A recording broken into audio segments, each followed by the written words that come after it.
Assalamualaikum warahmatullahi wabarakatuh. Yang terhormat dosen pengampu mata kuliah praktikum Geografi Tanah dan Konservasi Lahan, Bapak Dr. Andes Suhadi Purwantara MSI, Bapak Arif Ashari MSc, dan Bapak Nur Arianto MSI, serta asisten praktikum Kak Zuraida dan Kak Sylvia.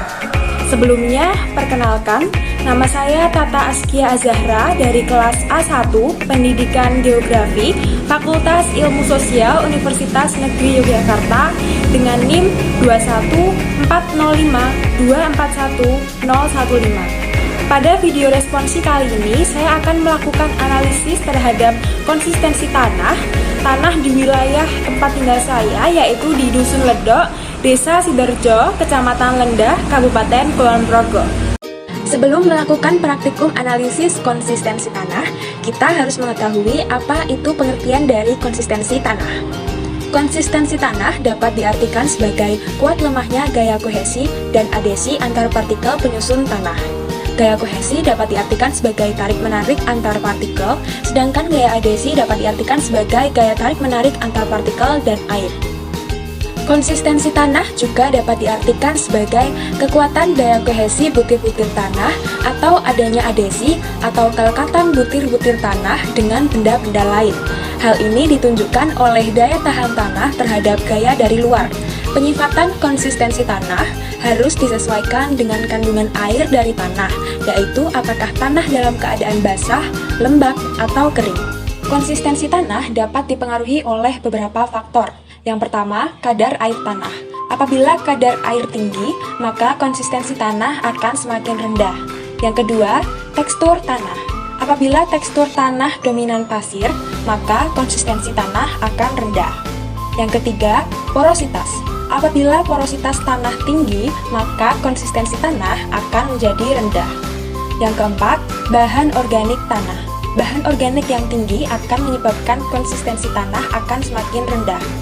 Selain itu, konsistensi tanah juga dapat dipengaruhi oleh bahan-bahan penyemen agregat tanah, bahan dan ukuran agregat tanah, tingkat agregasi, dan berat isi.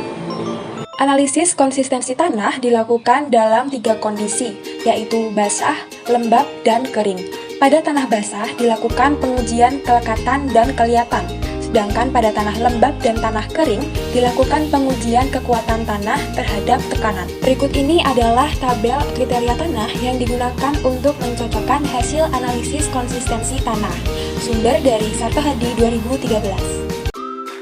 Langkah pertama yang dilakukan untuk melakukan analisis konsistensi tanah adalah mengambil sedikit sampel tanah.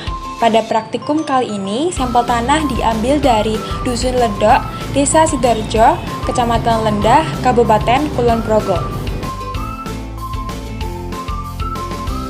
Untuk menghasilkan tanah basah, yang kita lakukan adalah membasahi sampel menggunakan air. Pengujian yang pertama dilakukan adalah pada sampel basah untuk melakukan pengujian kelekatan. Sampel tanah yang sudah dibasahi ditekan menggunakan ibu jari dan telunjuk, kemudian tekanan tersebut dibuka kembali. Perhatikan apakah sampel tanah tersebut melekat pada jari atau mudah jatuh dari jari. Tanah ini sedikit melekat di jari sehingga dapat dikategorikan sebagai agak lekat dengan kelas 1. Selanjutnya adalah menguji kelihatan. Sampel tanah yang telah dibasahi kemudian digulung atau dibuat gulungan menggunakan ibu jari dan telunjuk. Perhatikan apakah sampel tanah tersebut pecah dan tidak bisa digulung atau dapat digulung. Sampel tanah dapat dibuat gulungan kecil tetapi mudah hancur sehingga dapat dikategorikan sebagai agak liat dengan kelas 1. Pengujian yang kedua dilakukan dalam kondisi tanah lembab. Cara yang dilakukan adalah kita mengambil sampel tanah, kemudian kita hancurkan agregat tanah tersebut. Perhatikan bagaimana reaksi tanah terhadap tekanan yang kita berikan. Sampel tanah lembab mudah hancur saat diberi tekanan sedikit, sehingga dapat dikategorikan sebagai sangat gembur dengan kelas 1. Pengujian yang terakhir dilakukan pada tanah kondisi kering. Caranya sama pada tanah kondisi lembab, kita mengambil sampel tanah, kemudian kita hancurkan agregat tanah tersebut. Tanahnya mudah hancur ketika diberi sedikit tekanan sehingga dapat dikategorikan sebagai lunak dengan kelas 1. Ini adalah tabel hasil analisis konsistensi tanah yang sudah dilakukan. Berikut ini adalah kondisi area sekitar pengambilan sampel tanah. Konsistensi tanah dapat dipengaruhi oleh berbagai faktor seperti yang telah dijelaskan sebelumnya. Salah satu faktor yang paling berpengaruh adalah kadar air tanah. Jika dilihat dari kondisi lingkungannya, lokasi sekitar tempat pengambilan sampel tanah tidak terlalu banyak mengandung air dan tidak juga kekurangan air, sehingga tanahnya pun tidak memiliki kandungan air yang berlebih dan konsistensinya cukup baik. Apabila dilihat dari tekstur tanahnya, tanah di lingkungan ini memiliki tekstur lempung liat berpasir, sehingga terdapat kandungan pasir tapi tidak dominan. Hal ini menyebabkan konsistensinya juga tidak terlalu rendah dan tidak terlalu tinggi. Dengan konsistensi tanah seperti ini, dapat diperkirakan bahwa struktur tanah di wilayah ini cukup mantap dan pengolahan tanahnya tidak terlalu sulit. Dari praktikum yang telah dilakukan, dapat disimpulkan bahwa sampel tanah basah memiliki kelekatan agak lekat dan memiliki kelihatan agak liat. Pada sampel lembab memiliki derajat sangat gembur dan pada sampel kering memiliki derajat lunak. Kondisi lingkungan pengambilan sampel yang tidak terlalu banyak mengandung air dan tidak juga kekurangan air menyebabkan konsistensi tanahnya cukup baik.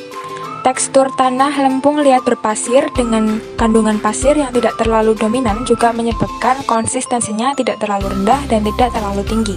Dengan konsistensi tanah seperti ini, pengolahan tanah di wilayah ini tidak terlalu sulit. Nah, itu tadi adalah analisis konsistensi tanah yang sudah saya lakukan di tempat tinggal saya, yaitu di Dusun Ledok, Desa Sidoarjo, Lendah, Kulon Progo, sebagai responsi mata kuliah praktikum Geografi Tanah dan Konservasi Lahan. Semoga dapat memberikan manfaat. Terima kasih. Wassalamualaikum warahmatullahi wabarakatuh.